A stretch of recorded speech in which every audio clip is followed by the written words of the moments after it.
Wherever you go, whatever you do, throw a little at it. Omax, Vest and Briefs. எதிர்க்கட்சித் தலைவர் எடப்பாடி பழனிசாமி செய்தியாளர்களை சந்தித்து வருகிறார். அந்த நேரலை காட்சிகளை தற்போது பார்க்கலாம்.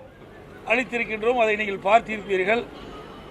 எந்த அளவுக்கு இந்த அரசு மக்களுக்கு காது குத்து என்பதை நாட்டு மக்கள் அறிய வேண்டும் என்பதற்காக இந்த அழைப்புதலை உங்களிடம் கொடுத்திருக்கின்றோம். நீங்கள் மக்களிடத்திலே கொண்டு போய் சேர்ப்பது உங்களுடைய கடமை என்று அன்போடு இந்த நேரத்தில் கேட்டுக்கிறேன்.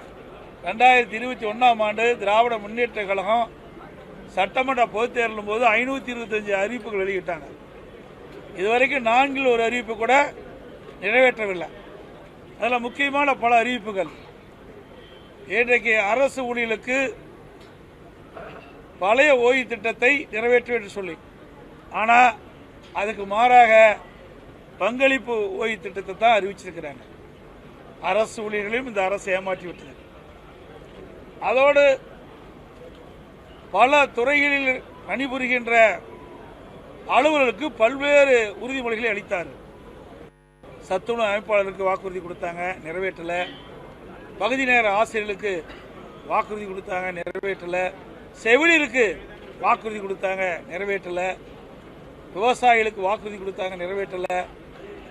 இப்படி பல துறையில் இருக்கின்ற அலுவலர்களுக்கு கொடுக்கப்பட்ட வாக்குறுதியை நிறைவேற்றவில்லை என்று எல்லோருமே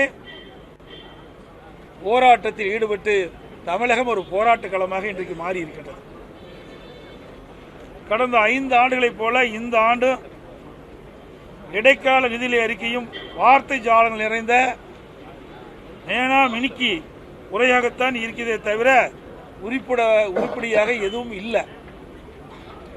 25-26 நிதிநிலை அறிக்கையில் வருவாய் வரவுகளில் மாநிலத்தின் சொந்த வருவாய் 2.58 லட்சம் என்று எதிர்பார்த்த நிலையில் திருத்திய மதிப்பீட்டின்படி மாநில சொந்த வருவாய் 2.32 லட்சம் கோடியாக குறைந்துள்ளது. சுமார் 26,000 கோடி வருவாய் குறைந்துள்ளது.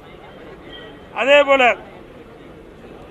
மத்திய அரசின் மீது குற்றம் சுட்டும் நிதியமைச்சர் மாநிலத்தின் சொந்த வருவாய் 26,000 கோடி குறைந்துள்ளதை பற்றி எந்த விளக்கமும் அவையில் தெரிவிக்கவில்லை.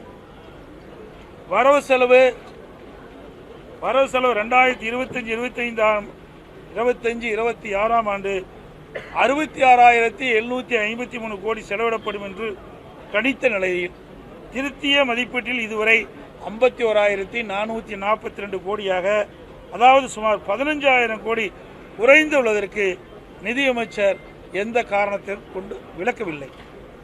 நிதி பற்றாக்குறை 24-25 96,000 கோடி என்று கணித்த நிலையில் இந்த கணக்கின்படி அது 1,01,000 கோடியாக, அதாவது 5,000 கோடி அதிகரித்துள்ளது.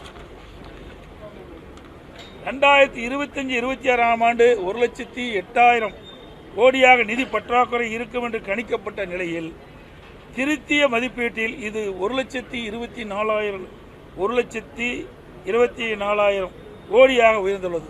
அதாவது நிதி பற்றாக்குறை சுமார் 16,000 கோடி அதிகரித்துள்ளது. 2026-27 இடைக்கால நிதி பற்றாக்குறை 1,22 லட்சம் கோடியாக இருக்கும் என்று குறிப்பிட்ட நிலையில் திருத்திய மதிப்பீட்டில் கண்டிப்பாக இது உயரும்.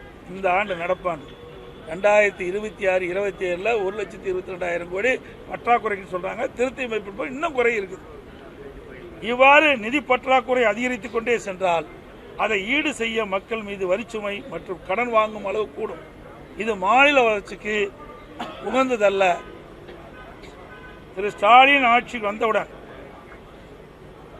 திரு ரகுராமன் ராஜன் அவர்கள் தலைமையில் நிதி மேலாண்மை குழு அமைத்து மாநில நிதிநிலை சீர் செய்யப்படும் என்று சொன்னாங்க. இதுக்கு ஒரு நிபுணர் குழு அமைச்சர். இந்த நிபுணர் குழு அமைத்த பிறகுதான் அதிக கடன் வாங்கியிருக்கிறாங்க தமிழ்நாடு. ஆனால் இன்றைய நிதி நிலைமையோ மாநிலத்தின் கடன் உயர்ந்தும் மக்கள் சுமை மற்றும் கடன் சுமை அதிகரித்துள்ள தவிர வேறு ஒன்றும் இந்த அரசில் சாதனை எதுவும் இல்லை. எனவேதான் திரு ஸ்டாலின் இன்றைக்கு நாம் குறிப்பிடுவது பொம்மை முதலமைச்சர், நிதி நிர்வாக திறனற்ற அரசு என்று குற்றம் சாட்டுகிறது. இன்றைய மாநில நிதிநிலை அறிக்கையிலும் வேளாண் நிலை அறிக்கை ஏறத்தாழ சுமார் 5 மணி நேரம் 2 அமைச்சர்களும் உரை நிகழ்த்தினார் தவிர வரவு செலவு திட்டம் பற்றி உருப்படியாக எதுவும் இல்லை. குறிப்பாக சொல்ல வேண்டுமென்றால் இந்த 5 ஆண்டு காலத்தில் இந்த அரசு என்ன பணிகளை செய்தார்களோ அதை வரிசைப்பட்டி அடுக்கி வார்த்தைகளுக்கு அழகு கூட்டி சாதனை என்ற பெயரில் படித்தார்களே தவிர வேறு ஒன்றும் இல்லை. இன்றைக்கு வேளாண் பட்ஜெட் என்று விவசாயிகளை ஏமாற்றுகின்ற ஒரு பட்ஜெட்டை போட்டிருக்காங்க. இந்த பட்ஜெட்டில் பார்த்தீங்கன்னா பல துறைகள் அடங்கி வேளாண் பட்ஜெட். இதில் பால்வளத்துறை, மீன்வளத்துறை, உணவுத்துறை, உள்ளாட்சியில் கிராமப்புற சாலைகள், கால்நடைத்துறை, இப்படி பல துறைகளுக்கு ஏற்கனவே ஒவ்வொரு துறைக்கும் ஒரு மானியம், ஒவ்வொரு துறைக்கும் ஒரு அமைச்சர் இருக்கிறாங்க. அந்த அமைச்சர் அப்பப்போ மானிய கோரிக்கை வருகின்ற பொழுது அதனுடைய கருத்தை சொல்வார். இதையெல்லாம் உள்ளடக்கி தான் வேளாண்மை துறை. வேளாண்மை துறை என்பது ஒரு தனி துறையாக இருக்க வேண்டும். அதில் நீர்வளத்துறையும் சேர்த்துக்கிட்டாங்க. இப்படி விவசாயிகளை ஏமாற்றுகின்ற ஒரு பட்ஜெட் தான் வேளாண் பட்ஜெட் என்பதை இந்த நேரத்தில் தெரிவிக்கிறேன். அது மட்டுமல்ல, மொத்தத்தில் விடியா திமுகவின் நிதிநிலை அறிக்கை வெளியே அழகாக இருக்கும், அத்திப்பழம் வெளியே அழகாக இருக்கும், புட்டு பார்த்தால் உள்ளே சொத்தையாக இருக்கும் என்பதற்கு உதாரணமாக இந்த நிதிநிலை அறிக்கையில் உள்ளன. வேற என்ன இருக்கு?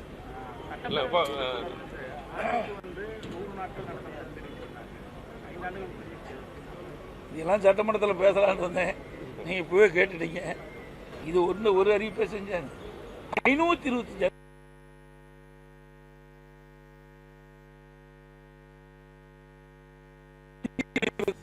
நிறைவேற்றப்படல. இதற்கு வெள்ளை அறிக்கை வெளியிட வேண்டும் என்று நான் அடிக்கடி குறிப்பிட்டேன். வாயிலாக, பத்திரிகை வாயிலாக, சட்டமன்றத்தில் தெரிவித்தேன். அதுக்கு பதிலே இல்லை. ஆனால் முதலமைச்சர், திராவிட முன்னேற்ற கழகத்தில் இருக்கின்ற அமைச்சர்கள் பெரும்பாலானவர் 95% அறிவிப்புகள் நிறைவேற்றப்பட்டதாக சொல்ல, அத்தனையும் போய் நீங்க கேட்ட மாதிரி சட்டமன்றத்தில் ஒரு வருடத்திற்கு 100 நாட்கள் சட்டமன்ற நிகழ்ச்சி நடைபெறும் என்று சொன்னாங்க. ஆனால் மொத்தமே ஒரு 140 நாள் தான் இருக்குன்னு நான் கருதுறேன். இவ்வளவுதான் 5 வருஷத்துலையும் சேர்த்து இந்த அரசாங்கம் இந்த சட்டமன்ற நிகழ்ச்சி நடத்தியிருக்கு. தொடர்ந்து போராட்டம், கிராம உதவியாளர் போராட்டம் ஒரு பக்கம், ஊராட்சி செயலாளர் ஒரு போராட்டம், விவசாயிகள், கறிக்கோழி விவசாயிகள் இந்த போராட்டம் தொடர்ந்து நடந்துட்டு இன்னும் முடிஞ்ச பாடு இல்லை. இப்போ இங்கே சட்டமன்ற கூட்டத்தில் ஒவ்வொரு முறையும் வாக்குறுதி கொடுத்துட்டு வராங்க, பேச்சுவார்த்தை நடத்திட்டு வராங்க. இப்போ நீங்க எதிர்கட்சி சார்பா நீங்க அந்த போராட்டத்தில் ஈடுபடுறவங்களுக்கு என்ன ஆதரவு தர போறீங்க? ஏற்கனவே இது குறித்து சட்டமன்றத்தில் நாங்கள் கவன ஈர்ப்பு கொண்டு வந்து இந்த அரசுடைய கவனத்துக்கு கொண்டு வந்தோம். அப்படி கொண்டு வந்தும் இந்த அரசு அந்த கறிக்கோழி வளர்க்கின்ற அந்த விவசாயிகளுக்கு எந்த உதவியும் செய்யல, எந்த நடவடிக்கை எடுக்கல. இன்றைக்கு அந்த கறிக்கோழி கொள்முதல் செய்கின்ற அந்த நிறுவனத்திற்கு தான் இவர்கள் உதவியாக இருக்காங்க. இதில் பல்லாயிரக்கணக்கான விவசாயிகள் இந்த கறிக்கோழி வளர்ப்பில் அவரெல்லாம் போராட்டம் நடத்தி அந்த போராட்ட நடத்துக்கெல்லாம் கைது பண்ணியிருக்கிறாங்க. இப்போ தான் ஜாமீன் வந்திருக்கிறாங்க. அதெல்லாம் ஒரு சாதாரண விவசாய குடும்பத்தை சேர்ந்தவர்கள். இது அவருடைய வாழ்வாதாரம். இந்த கறிக்கோழி வளர்த்தி தான் குடும்பத்தை நடத்த வேண்டிய சூழ்நிலை இருக்கின்ற காரணத்தினால இன்றைக்கு அதனுடைய கறிக்கோழி வளர்க்கின்ற பொழுது அதனுடைய செலவு அதிகரித்து விட்டது. அது புள்ளிவரமாக கொடுக்குறாங்க. அதற்கு உண்டான தொகை அதிகரித்து தான் கேட்குறாங்க. அதை கூட இந்த அரசு சரியான முறையிலே அந்த நிறுவனத்தை அணுகி அந்த கறிக்கோழி வழக்கிற்கு அணுகி ஒரு பேச்சுவார்த்தை நடத்தி ஒரு சுமமான ஏற்பாட்டை செய்திருக்கணும். அதெல்லாம் இந்த அரசு பற்றி கவலையே கிடையாது. எதை பற்றியும் கவலைப்படுறது கிடையாது. எவ்வளவு போராட்டம் பண்ணாலும் அதை பற்றி கவலைப்படுறது இல்லை. இன்னைக்கு விவசாயிகள் பற்றியும் கவலைப்படுறதில்லை, பொதுமக்களை பற்றியும் கவலைப்படுறதில்லை. ஒட்டுமொத்த மக்களையே பற்றி கவலைப்படாத ஒரே அரசாங்கம் திமுக அரசாங்கம்.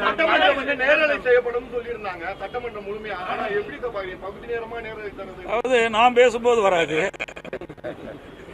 லிங்க் கொடுக்க மாட்டாங்க. அது பேசும்போது மட்டும் லிங்க் வரும். கேள்வி கேட்டேன்னு அதை ஒளிபரப்பினா தான் அதற்கு உண்டான பதில் சரியா தவறா என்று மக்கள் புரிந்து கொள்ள முடியும். பல முறை சட்டமன்றத்தில் பேசிட்டோம், நீதிமன்றம் வரைக்கும் போனோம். அங்கேயும் இது வரைக்கும் பெண்டிங்கில் தான் இருக்குது. இன்னும் அதுக்கு முழு தீர்ப்பு கிடைக்கல. அதனால் இதுக்கெல்லாம் விரைவாக விடிவு காலம் வரும். இந்த கூட்டத்தொடரோட இன்னும் இன்றைக்கி அலுவல் ஆய்வுக்குள் நடக்குது, இன்னும் எத்தனை நாள் நடக்குன்னு தீர்மானிப்பாங்க. அந்த நாட்களோட இந்த ஆட்சிக்கு முடிவு கட்டப்படும். மீண்டும் அனைத்து இந்திய அண்ணா திராவிட முன்னேற்ற கழக தலைமை தேசிய ஜனநாயக கூட்டணி இணைந்து இன்றைக்கு மிகப்பெரிய ஒரு கூட்டணி அமைச்சிருக்கிறோம். வலிமையான கூட்டணி அமைச்சிருக்கிறோம்.